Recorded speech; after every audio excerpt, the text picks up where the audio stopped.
If you happen to be racist and drive a Cadillac, I hope this ruins your day. Now, Cadillac was founded in 1902 by a man named Henry Leland, and he created Cadillac from the remnants of Henry Ford's second failed attempt at becoming a car manufacturer. And the name Cadillac comes from Antoine de la Mothe Cadillac, the man who founded what has now become the city of Detroit in 1658.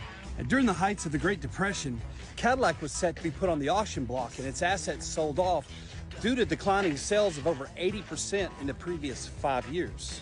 Now, GM's board of directors had convened a meeting to put this plan into effect when a man broke into the meeting and said, "Hey, I can save Cadillac in 2 years or less." Well, of course, they were obviously in disbelief, but curiosity got the best of them, and they said, "How can you save Cadillac?"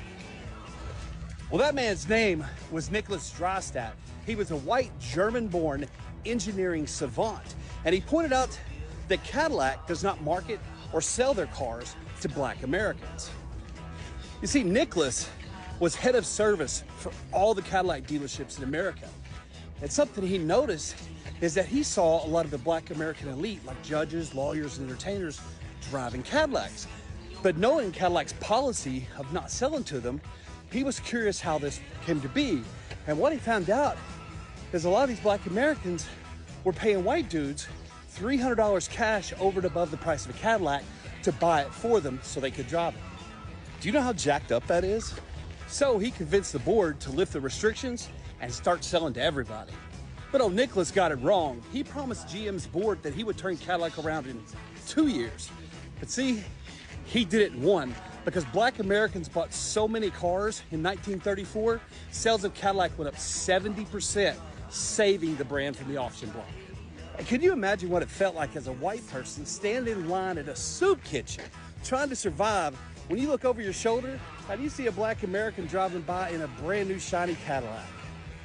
I mean, that had to be like a dagger in the heart. Now, how was this even possible at the height of Jim Crow laws and segregation, where banks wouldn't even accept most black Americans' money? And because black Americans' money weren't welcome at these white-owned banks, they had to keep it in places like under the mattress or in the backyard. So when these financial institutions failed, black Americans were a lot better economically than many of their white counterparts.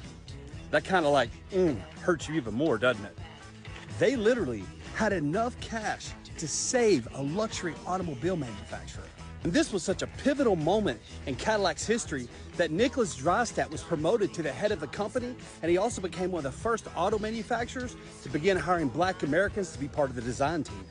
And this is just one of a million reasons that proves black history is American history. I'll see you on the road.